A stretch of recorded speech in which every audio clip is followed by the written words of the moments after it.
Thank you for joining us for Community Focus. My co-host Amy Simpson and I are on the road again, and we are actually sitting down in the living room of the Scott and Zelda Fitzgerald Museum at 919 Felder Avenue in Montgomery. Amy, what a pleasure. Isn't this wonderful? I just adore this house. You've been familiar with it because you grew up in Montgomery. That's right, and I have had the opportunity to visit many times, but every time I come back, I see something I didn't see before. It is a wonderful house, and I hope all the listeners will make a little visit to Montgomery to visit this museum. We'll tell them how to do that in just a few moments. Our guest is Dr. Kirk Kernut. He is well known as the Vice President of the F. Scott and Zelda Fitzgerald Museum. He's also Vice President of the International Fitzgerald Society, and he is Chair of the English Department at Troy University Montgomery campus, as well as Professor of English. Kirk, it's great for you to have us here. Thank you very much. Thank you for coming today. We're always delighted to have folks come visit the house. What is the news that you're going to share with our listeners? Well, we're very excited that we are to announce that we are now part of the Southern Literary Trail, which is a consortium of museums dedicated to literary folk. It stretches from Georgia on through Mississippi, so we are right at the halfway point of this great trail. So those folks who are interested in a road trip can go all the way from William Faulkner on up through Flannery O'Connor and come through Montgomery and visit us. Well, some people might wonder why we have a house in Montgomery, Alabama dedicated to F. Scott Fitzgerald, because he wasn't from here. Right. Could you tell that story? Well, it's a great story. Basically, in World War I, F. Scott Fitzgerald had effectively flunked out of Princeton University, and the only options young men had at that time was to go into the Army. So he went into the Army in the fall of 1917 and was sent around to different camps. And one of the camps he was sent to, the summer of 1918, was Camp Sheridan in North Montgomery. So he came down here as I believe he was a second lieutenant and later promoted to the rank of first lieutenant. Was not a great soldier, was mainly interested in meeting Southern women. His father had been a Southerner from Maryland, so he was sort of fascinated with that type of character. And as he and his fellow soldiers would take the bus on into downtown Montgomery and into Cloverdale, this area, they would meet with the local girls. And it just so happened one night, presumably at a country club dance, that he and a young girl who's just out of high school, I mean a month out of high school, just turning 18, named Zelda Sayer. And so Montgomery is where that romance, one of the most famous love stories in American literature, begins. So we're very proud to be at the center of that story. Amy, growing up in Montgomery, you have known friends of Zelda Sayer Fitzgerald, right? Well, friends of her daughter, Scotty. I believe Scotty lived here until she passed away a number of years ago. Not in this house, but in Montgomery, Right. In a house on Hall Street. So Scotty, I believe, moved away and came back and lived the final years of her life here.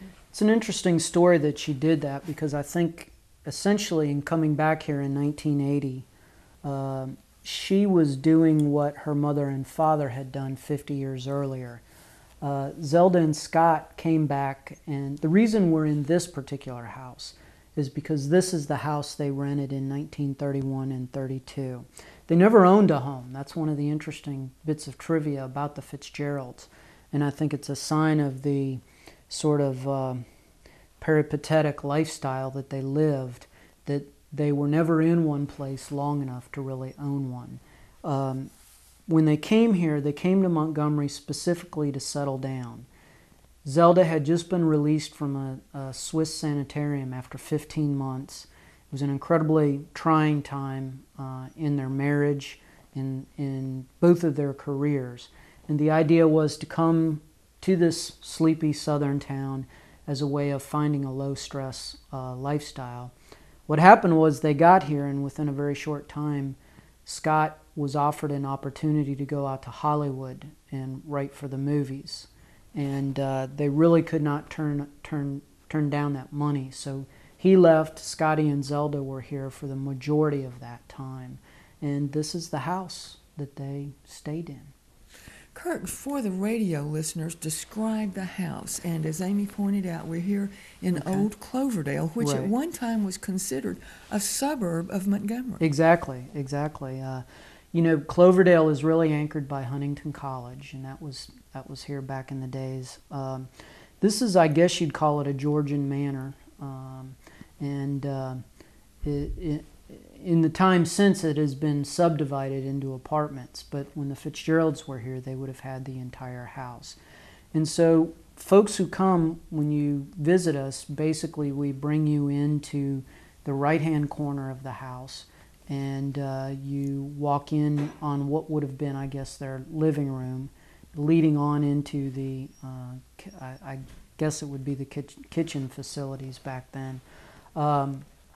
What we've done is essentially tried to organize the holdings or the materials that we have in order to tell the story of Scott and Zelda and its relationship to Montgomery for folks who might not be familiar with it. So we have a lot of period pictures, we have a lot of period furniture, we have a lot of artifacts from the Sayer family. And then we have reproductions of letters and a lot of famous photographs in order to illustrate their lives. One of the famous photographs we were talking about earlier is one of Zelda perched on some, are they books or? Well, they're actually packing crates that, you know, that back in the day you would have put all your clothes in and had shipped on the train.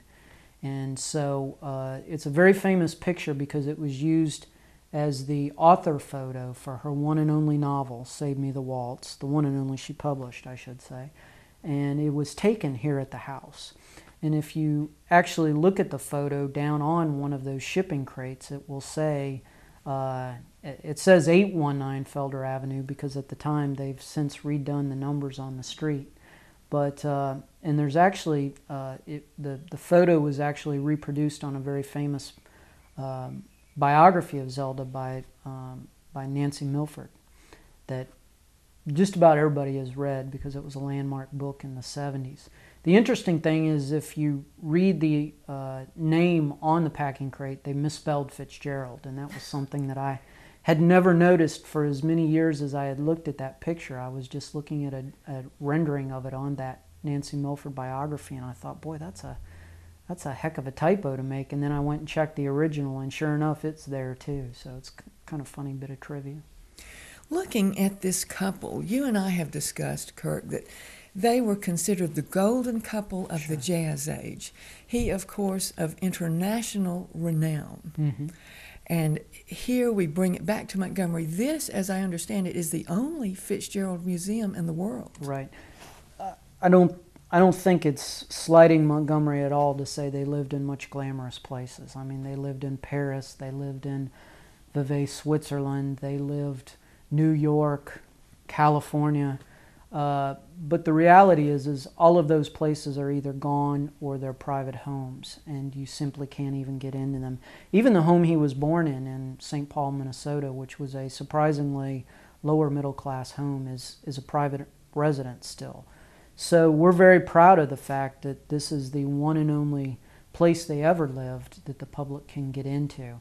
And in fact, 20 years ago, it was slated for demolition until a group of folks here in Montgomery got together and bought it and turned it into a museum. So, you know, they're very proud of the fact that they saved this space, and we're honored. All of us who are Fitzgerald fans are honored that it's here.